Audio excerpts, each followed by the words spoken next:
കൊല്ലത്ത് എവിടെയാണ് അറിയില്ല. ആ കുട്ടി ആത്മഹത്യ ചെയ്തു. ആൺകുട്ടി സദാചാര പോലീസിൽ. ആ കുട്ടീനെ ഞാൻ അന്ന് കണ്ടതാണ് വീഡിയോ. ഒരിക്കലും വിചാരിച്ചില്ല 3-ാം ദിവസം മരിച്ചു പോകുന്നുള്ളത്.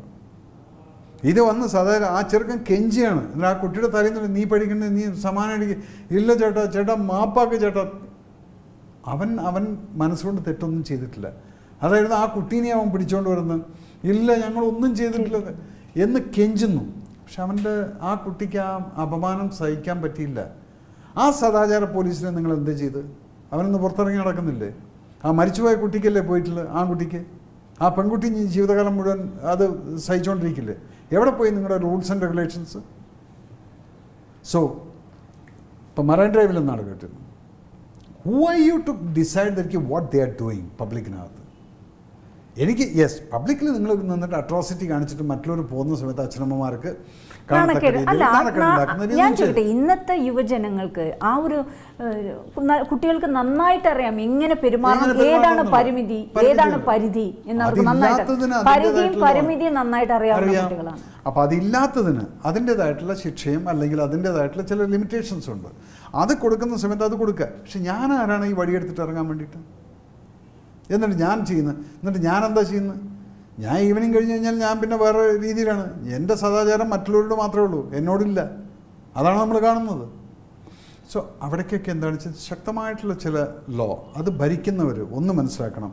ഒരു ഗുണ്ട എന്തെങ്കിലും തെറ്റ് ചെയ്തിട്ടുണ്ടെങ്കിൽ അവനെ പിടിച്ച് അകത്തിട്ടിട്ട് പൂട്ടാനുള്ള ചങ്കൂറ്റം ആ പാർട്ടി ഇത് അത് നമ്മുടെ പാർട്ടിക്കാരനാണത്. അവൻ്റെ ഒരു വോട്ടേ പോകുന്നുള്ളൂ.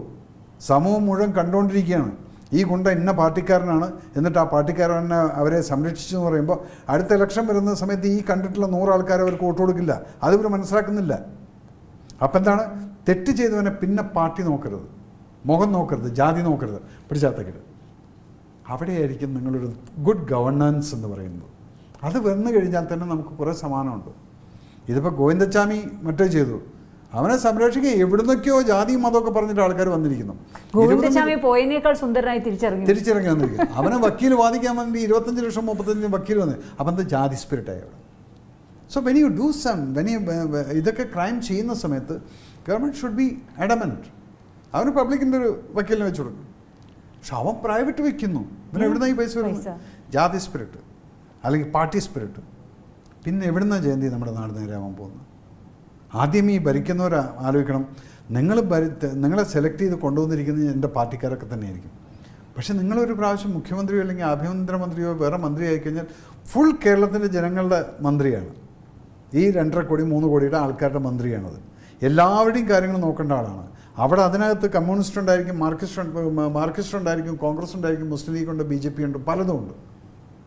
മന്ത്രി ആയിക്കഴിഞ്ഞാൽ പിന്നെ അത് നോക്കാൻ പാടില്ല.